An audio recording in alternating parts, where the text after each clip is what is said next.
Bonjour à toutes et à tous. C'est un fait divers que vous avez peut-être déjà vécu en tant que spectateur ou en étant plus ou moins impliqué. Une personne fait un malaise ou vient d'être victime d'un accident et cette personne ne doit sa survie qu'à une seule chose, ou plutôt quelqu'un, une personne qui n'a pas fait médecine, qui ne travaille même pas dans la santé, juste une personne comme vous et moi qui a simplement été formée en 2 jours au geste de premier secours. Mais ce n'est pas la seule situation où agir vite peut vraiment tout changer.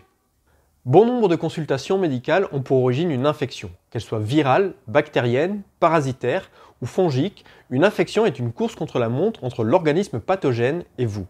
Si nous étions capables d'agir dès les premiers symptômes, c'est une course qu'on gagnerait la plupart du temps. Mais de nos jours, on ignore bien trop souvent les premiers symptômes, et c'est seulement quand les symptômes deviennent vraiment gênants et donc que l'organisme pathogène a déjà bien gagné du terrain qu'on envisage la consultation. Consultation qui, suivant le cas, n'interviendra que dans plusieurs heures, voire le lendemain. Des heures que l'organisme pathogène met à profit pour étendre son emprise, le rendant encore plus fort et plus virulent. Et si on ne parle que de bactéries, si vous suivez l'actualité médicale, vous savez que l'antibiorésistance est devenue un problème de santé majeur. L'OMS alerte depuis des années sur le sujet. Si rien n'est fait en 2050, l'OMS craint des millions de morts par an dues à l'antibiorésistance.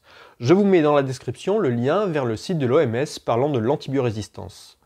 Plus que jamais, nous devons éviter qu'une infection bactérienne, mais aussi virale, quand c'est possible, ne s'installe en nous. Et contenir, voire arrêter une infection peut se faire par des gestes simples et sans danger. Et je regrette que l'OMS limite l'action individuelle à se laver les mains, éviter le contact avec les malades et ne pas prendre d'antibiotiques sans avis médical. Nous pouvons être plus efficaces que ça à titre personnel. De la même façon qu'il nous est possible d'apprendre les gestes de premier secours, nous pouvons apprendre les premiers soins. Et pour ça, la phytoaromathérapie nous offre un arsenal thérapeutique qu'il serait dommage d'ignorer. Si on utilise les huiles essentielles dès les premiers signes de l'infection, il est possible de la stopper net ou dans les cas sévères, en ralentir fortement la progression en attendant un traitement plus adapté. L'avantage des huiles essentielles est qu'elles ne favorisent pas l'antibiorésistance puisque les bactéries ne peuvent rien contre un cocktail de molécules. Et une huile essentielle peut en contenir des centaines.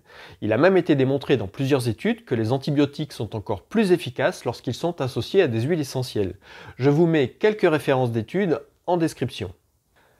Les huiles essentielles peuvent vraiment faire partie de la première ligne de défense face à l'infection, que ce soit contre les virus ou les bactéries.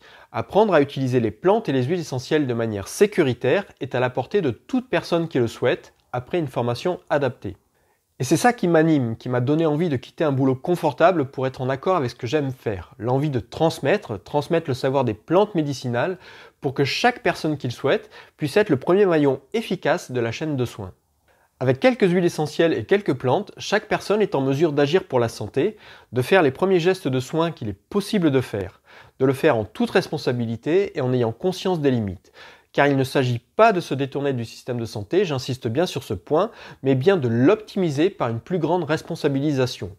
Nous devons sortir de l'ignorance médicale, connaître le minimum qui nous permet d'évaluer une situation et d'agir.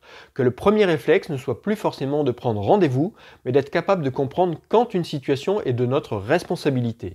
Et s'il faut prendre rendez-vous, nous ne restons pas dans la passivité si quelque chose peut être fait, et notamment contre les infections. Alors bien sûr, les plantes, que ce soit sous forme de tisane, d'huile essentielle ou autre forme galénique, peuvent faire bien plus que simplement gérer les infections. À chaque personne ensuite de choisir où elle veut mettre son curseur de responsabilité. Donc oui, de nos jours, avoir des bases en phytoaromathérapie a du sens. Oui, nous pouvons nous responsabiliser quand il s'agit de notre santé. Nous acquérons un grand nombre de connaissances dans tous les domaines, il n'y a aucune raison d'exclure la santé.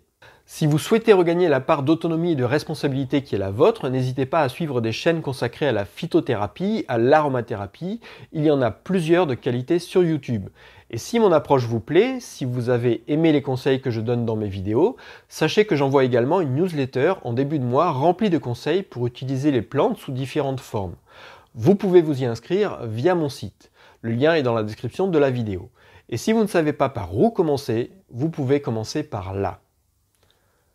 Prenez bien soin de vous et à bientôt pour une prochaine vidéo.